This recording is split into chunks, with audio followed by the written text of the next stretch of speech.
हाँ जी भाई, क्या हाल है सभी के। स्वागत है आप सभी का अनअकैडमी के यूट्यूब प्लेटफॉर्म पे।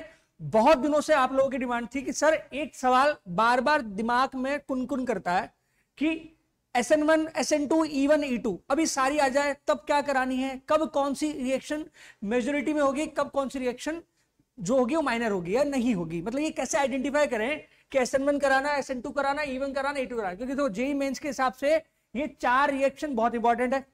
एडवांस में तो आती ही आती है, लेकिन मेंस में तो आपको सारा इसी का है, क्योंकि मेजरली आपको यही मिलने वाली है।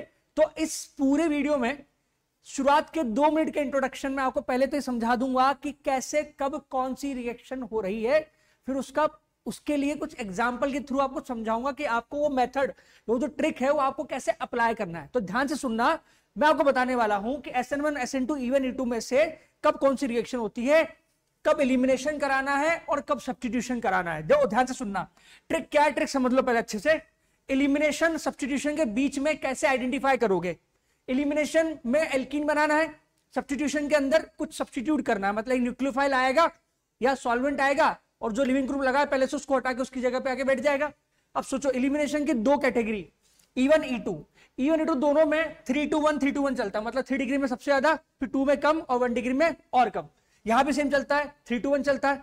SN1 में भी चलता है, 3 to 1 चलता है। SN2 में क्या चलता है, 1 to 3। SN2 के अंदर सबसे इंपॉर्टेंट पॉइंट ये है कि 1 डिग्री में मैक्सिमम, मतलब कभी भी अल्काइल हैलाइड का 1 डिग्री वाला ऑप्शन आ रहा है तो SN2 होने के चांसेस सबसे ज्यादा है। मैं इसमें रेजोनेंस वाले केस को इंक्लूड नहीं कर रहा। आपके दिमाग में आ सकता है कि सर वो वाला केस जिसके अंदर ये बेंजाइल होता है या रेजोनेंस हो रहा होता है, उस केस में आप क्या बोलोगे। उस केस के लिए कोई समस्या नहीं है। देखो ये वाला केस SN2 भी देता है, SN1 भी देता है, ये बेंजाइलिक है। इसी की तरह एक केस और होता है ऑक्टेट कंप्लीट कार्बोकेटाइन वाला, जहां पॉजिटिव चार्ज बनता है एक ऑक्सीजन के पास में या नाइट्रोजन के पास में, वो वाला केस भी और ये वाला केस दोनों में SN1 SN2 दोनों होती है, 1 डिग्री में होती है। कोई बड़ी बात नहीं है, पॉजिटिव चार्ज की स्टेबिलिटी से SN1 हो जाती है और वही न्यूक्लियोफाइल की वजह से SN2 हो जाती है। लेकिन सुनना ध्यान से, E1 3 to 1, E2 3 to 1, SN1 3 to 1, SN2 1 to 3। अब सुनो ध्यान से, अगर E1 करवाना है तो 3 to 1 की प्रायोरिटी के हिसाब से डिहाइड्रेटिंग एजेंट, मतलब एसिड हो, H2SO4 दिया हो, H3PO4 दिया हो, P2O5 दिया हो या KHSO4 दिया हो उस प्रेजेंस में। और जनरली लिखा क्या होता है, H+ लिखा होता है, हीट लिखा होता है। H+ हीट दिया है, 3 डिग्री 2 डिग्री में मजेदार रिएक्शन होगी E1, कोई दिक्कत नहीं है। डिहाइड्रेटिंग रिएजेंट की प्रेजेंस में आपको अल्कोहल हटाना है, एल्कीन बना देना है, ठीक है। अगर एल्काइल हैलाइड हुआ तो ध्यान रखना, पानी दिया होगा या इथेनॉल दिया होगा, मतलब सॉल्वेंट दिया होगा आपको, पोलर प्रोटिक। कौन सा सॉल्वेंट दिया होगा, पोलर प्रोटिक। लेकिन साथ में हीट करना मत भूलना। अगर वहां पे ये नहीं लिखा हुआ हाई टेम्परेचर, इसका मतलब रिएक्शन उधर नहीं जाएगी। सॉल्वेंट दिया है लेकिन हीट नहीं किया तो रिएक्शन नहीं जाएगी। फिर सुनो, E2 में क्या करना है, E2 वही 3 to 1, लेकिन आपको स्ट्रॉन्ग बेस गिवन होगा। मेरा मतलब ये है कि बेटा NaOH नहीं चाहिए हमको, एल्कोहलिक NaOH चाहिए या एल्कोहलिक KOH चाहिए। मतलब आपको KOH बेस चाहिए, लेकिन KOH अकेला नहीं चाहिए, साथ में अल्कोहल होना चाहिए, मतलब अल्कोहलिक बेस। या NaNH2 दिया हो, क्या दिया हो, NaNH2 दिया हो, वो नहीं दिया हो तो RO- हो, ठीक है। आई बात समझ में, अल्कोहलिक बेस होना चाहिए या फिर NaNH2 होना चाहिए, तो E2 हो जाएगा। फिर आते हैं SN1 पे। SN1 कैसे करना है, solvent act as a nucleophile. SN1 में क्या होता है, SN1 में आपका सॉल्वेंट न्यूक्लियोफाइल का काम करता है। मतलब आपने पानी लेना है, मिथेनॉल लेना है, इथेनॉल लेना है, मतलब आपको पोलर सॉल्वेंट उठाना है लेकिन प्रोटिक, पोलर उठाना है लेकिन प्रोटिक उठाना है, तब जाके आप 3 to 1 के हिसाब से SN1 करा पाएंगे। अगर आपको SN2 कराना है तो पोलर अप्रोटिक सॉल्वेंट, मतलब कुल मिला के तुम्हारे पास होना चाहिए न्यूक्लियोफाइल। अब मैं बोलता हूं, जैसे पानी लिया तो SN1 की तरफ भागो, अगर पानी की जगह OH- दिया है तो SN2 की तरफ चले जाओ। पानी H2O, OH- SN2, इधर से H2S दिया है तो SN1, SH- दिया है तो SN2। न्यूक्लियोफाइल गिवन है तो, न्यूक्लियोफाइल गिवन है तो क्या करना है आपको, SN2 करवाना है। अगर आपको सॉल्वेंट दिया है तो आपको SN1 कराना है। फिर सुनिएगा, क्वेश्चन की फॉर्म में समझाता हूं। जैसे मान लो एक क्लोरीन वाला एग्जांपल दिया, 2 डिग्री है, 2 डिग्री वाला केस कौन सा होता है, इन बिटवीन केस, मतलब यहां पे SN1 भी होगा, SN2 भी होगा, E1 भी होगा, E2 भी होगा। अब देखो एल्कोहलिक केस दिया, मतलब बेस वाला केस दिया, नीचे क्या दिया, NaOH। अब NaOH के केस में OH- न्यूक्लियोफाइल, एल्कोहलिक QH आपको दिया है तो आपको बेस वाला केस दिया है, मतलब आप ऊपर वाली रिएक्शन में बेस लेंगे तो आपको E2 करवाना है। सिंपल सा केस है, आपके पास बेस है, आप एलिमिनेशन कराएंगे, ये आपका अल्फा पोजीशन, ये बीटा, आप बीटा से H हटाएंगे, अल्फा से क्लोरीन हटा लेंगे। लेकिन अगर NaOH दिया है तो सीधा अटैक कराओ और रिप्लेस करो और OH लगा दो।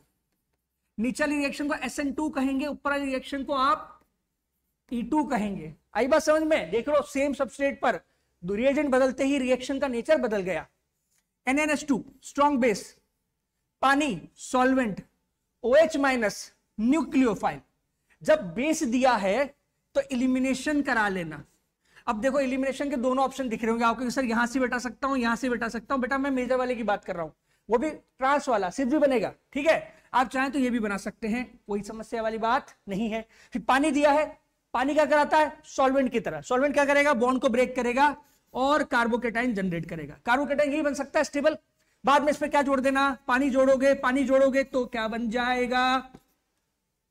अल्कोहल बन गया। ये रिएक्शन जो है सॉल्वेंट में हुई है तो ये SN1 है। ऊपर वाली रिएक्शन E2 है, बेस में E2, सॉल्वेंट के अंदर SN1। 2 डिग्री में वापस से आते हैं, OH माइनस। अब दिया है न्यूक्लियोफाइल भाई साहब, ठीक है ना, बेस स्ट्रॉन्ग नहीं दिया, न्यूक्लियोफाइल दिया है। अब हम मेजोरिटी में किधर जाएंगे?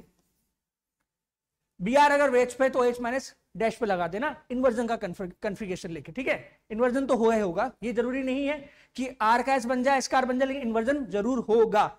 अगला केस देखना, 1 डिग्री देख लो, आपको पता है 1 डिग्री, वो भी कौन सा वाला?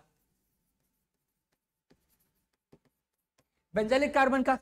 1 डिग्री में E2 नहीं, SN1 नहीं, SN1 लेकिन सर रेजोनेंस हो रहा है तो हाँ बिल्कुल बिल्कुल सही बात समझ गए तुम, यहां पे SN1 होगा क्योंकि ये बेंजाइलिक वाला केस है, यहाँ SN1 SN2 दोनों होगा।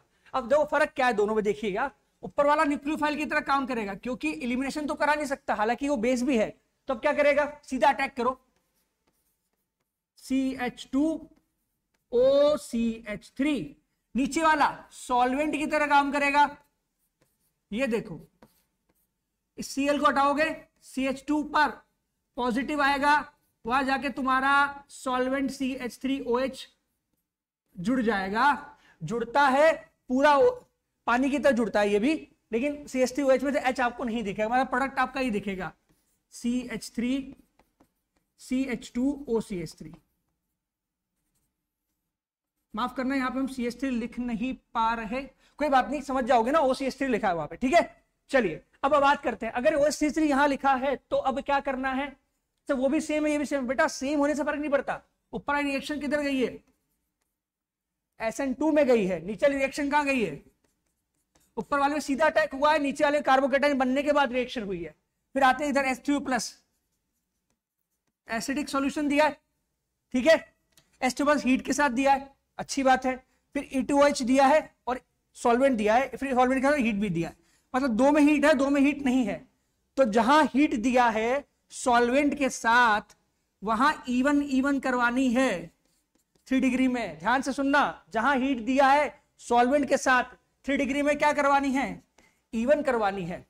जहां पे सिर्फ सॉल्वेंट दिया है एसिडिक मीडियम वाला, वहां पे SN1 करानी है, मतलब आपको कुछ नहीं करना, यहां आप OH जोड़ेंगे और ऐसा प्रोडक्ट बनाएंगे। सिंपल सा बंडा यार, एसिडिक पानी दिया है मतलब पानी दिया है तो पानी जुड़ेगा। पानी जुड़ता कैसा है? दिखता है H2O, लेकिन जब प्रोडक्ट बनेगा तो वहां OH जुड़ता है, पानी दिखता है OH। H3O+ हीट में दिया है। अब आप एलिमिनेशन कराओ, अब आप एलिमिनेशन करा लीजिए।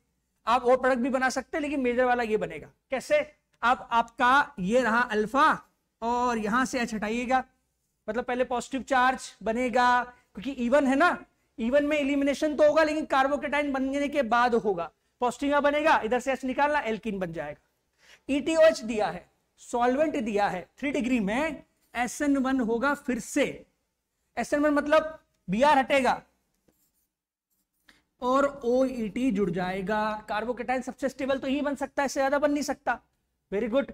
ETOH हीट आया, ETOH हीट आया। जैसे ETOH हीट आया, अब क्या करना है? बोला अब भी रिएक्शन होगी लेकिन अब एलिमिनेशन होगा, फिर से यही प्रोडक्ट बना लेना।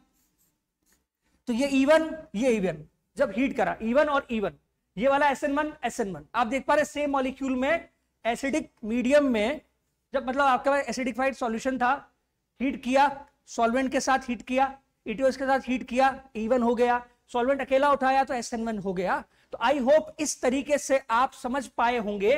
तो फिर से आ जाते हैं हमारे रिवीजन वाले पॉइंट पर। पॉइंट ये था, इसको आपको याद रखना है, स्क्रीनशॉट लेके रखो इसका कि E1 E2 SN1 SN2 321 321 321 SN1 1 2 3।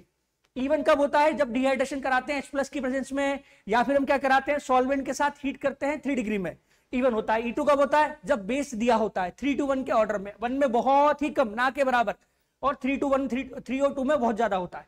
SN1 की बात करें, SN1 कब होता है? SN1 अकेला नहीं होता, सॉल्वेंट की प्रेजेंस में होता है। सॉल्वेंट ही किसका काम करता है? न्यूक्लियोफाइल का काम करता है। सॉल्वेंट विद 3 to 1, सबसे ज्यादा 3 में, फिर 2 में, 1 में, ना के बराबर। लेकिन अगर रेजोनेंस आ जाए तब बात बन जाती है।